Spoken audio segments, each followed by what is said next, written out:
The memory of a man is simple. It gets etched by those who have influenced them. Sir Syed Ahmad Khan was one of those people. There are some great men born in the 19th century who have solidified their place in the history book of today.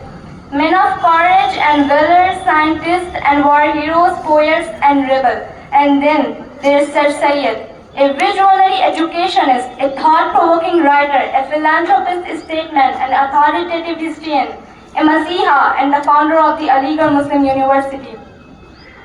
The director of the Little Daffodil International School, Dr. Khalid Mahmood Bharti, the most revered vice principal, teachers, and all my fellow students. A warm good morning to one and all. What Sir Syed did was hardly believable, let alone extraordinary, to initiate a plan of this stature and implement. It was to share a brilliance. Sir Syed started something greater than any of us can ever do.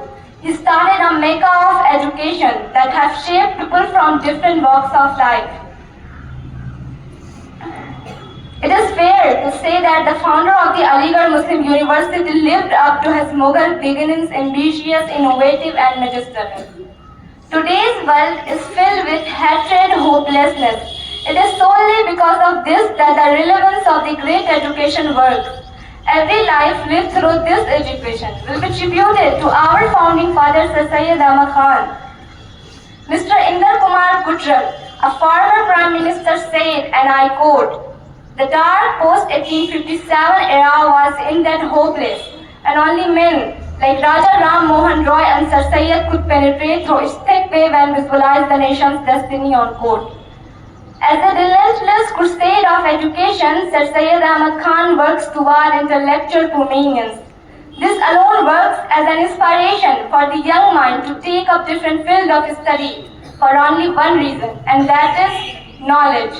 His mother, Azizun Nisa, was a great, strong-willed religious woman who ensured that Sir Syed and his brother received a disciplined upbringing.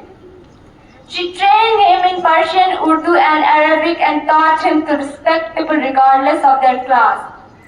Sir Syed faced a lot of doubt and resentment when he first discussed the idea of the institution for the upliftment of Indians. This did not even face Sir Syed, let alone deter, with intellectual debates. Pandit Jawaharlal Nehru, a guest of AMU in 1948, said, and I quote, "Sir Syed was an ardent reformer and he wanted to reconcile modern scientific through religion by rationalistic interpretation and not by attacking basic belief. He was in no way communally separate repeatedly and emphasized that religious difference should have no political and national significance." Unquote. This is evidence in the words of Sir Syed Ahmad Khan himself when he said, and I quote, "Hindus and Muslims are two eyes of a beautiful bride, and that is Hindustan. Weakness of anyone is to spoil the beauty of the bride on court." I picture a world where people teach stories like that. Sir Syed was close to their hearts. This world that I picture feels a little bit more than the one that I live in. It understands a little more than the one that I live in. It hopes and innovates more, a lot more than the one that I live in. As I concluded, I cannot help but share a particular piece of writing. I quote, "Oh my dear children, you have reached the particular stage. And remember one thing, when I undertook the task, there was criticisms all around me. Life had become so difficult for me that I aged before my age. But my vision never diminished, my determination never failed. I built this institution for you, and I am sure you will carry the light of the institution far and wide till the darkness disappear all around." Thank you.